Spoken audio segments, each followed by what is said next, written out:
ನಮಸ್ಕಾರ ಅಭ್ಯರ್ಥಿಗಳೇ ಮತ್ತು ವಿದ್ಯಾರ್ಥಿಗಳೇ.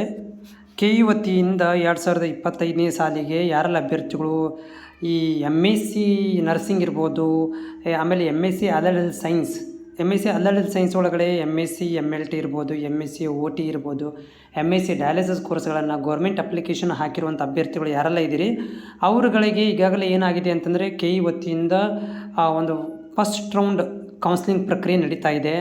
ಆಪ್ಷನ್ ಎಂಟ್ರಿ ಇರ್ಬೋದು. ಆಪ್ಷನ್ ಎಂಟ್ರಿ ಅಂತಂದರೆ ಕಾಲೇಜ್ಗಳನ್ನು ನೀವೇ ಆಯ್ಕೆ ಮಾಡ್ಕೊಳ್ಳೋದಿರ್ಬೋದು, ಮತ್ತು ಅದಕ್ಕೆ ಕಾಲೇಜ್ಗಳಲ್ಲಿ ಯಾವ್ಯಾವ ಕಾಲೇಜ್ಗಳಲ್ಲಿ ಎಷ್ಟು ಸೀಟ್ಗಳಿದ್ದಾವೆ ಅನ್ನೋದನ್ನು ಕೂಡ ಅಪ್ಡೇಟ್ ಮಾಡಲಾಗಿದೆ.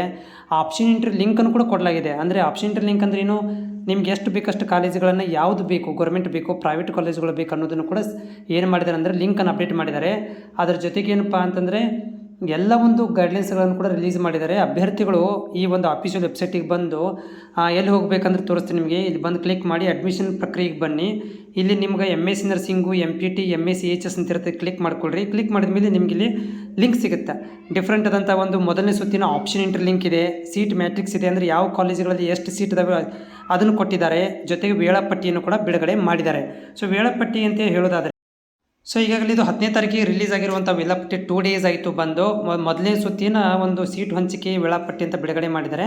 ಸೊ ಇದರಲ್ಲಿ ಏನು ಗೈಡ್ಲೈನ್ಸ್ ಇದೆ ಅಂತಂದರೆ ಯಾವ ದಿನಾಂಕಿಗೆ ಯಾವೆಲ್ಲ ಪ್ರಕ್ರಿಯೆ ನಡೀಬೇಕು ಅನ್ನೋದನ್ನು ಕೊಟ್ಟಿದ್ದಾರೆ. ಉದಾಹರಣೆಗೆ ಇಲ್ಲಿ ನೋಡ್ತಾ ಇದ್ದೀರಿ, ನೀವು ವೆರಿಫಿಕೇಷನ್ ಸ್ಲಿಪ್ಪನ್ನು ಡೌನ್ಲೋಡ್ ಮಾಡ್ಕೋಬೇಕಾಗತ್ತೆ.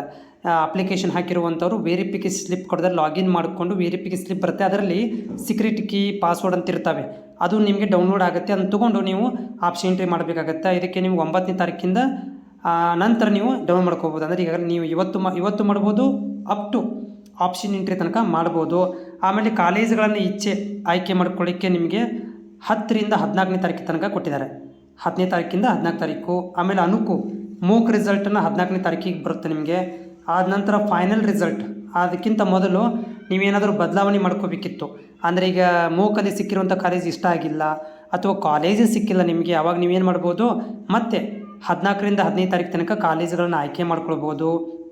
ಆಮೇಲೆ 15ನೇ ತಾರೀಕಿಗೆ ನಿಮ್ಗೇನಾಗುತ್ತೆ ಅಂದರೆ ಫೈನಲ್ ರಿಸಲ್ಟ್, ಅದು ಫೈನಲ್ ರಿಸಲ್ಟಲ್ಲಿ ಪ್ರೊವಿಷನಲ್ ಅಂತ ಕೊಡ್ತಾರೆ. ಅದಾದ ನಂತರ 16ನೇ ತಾರೀಕಿಗೆ ಫೈನಲ್ ರಿಸಲ್ಟ್ ಬರುತ್ತೆ.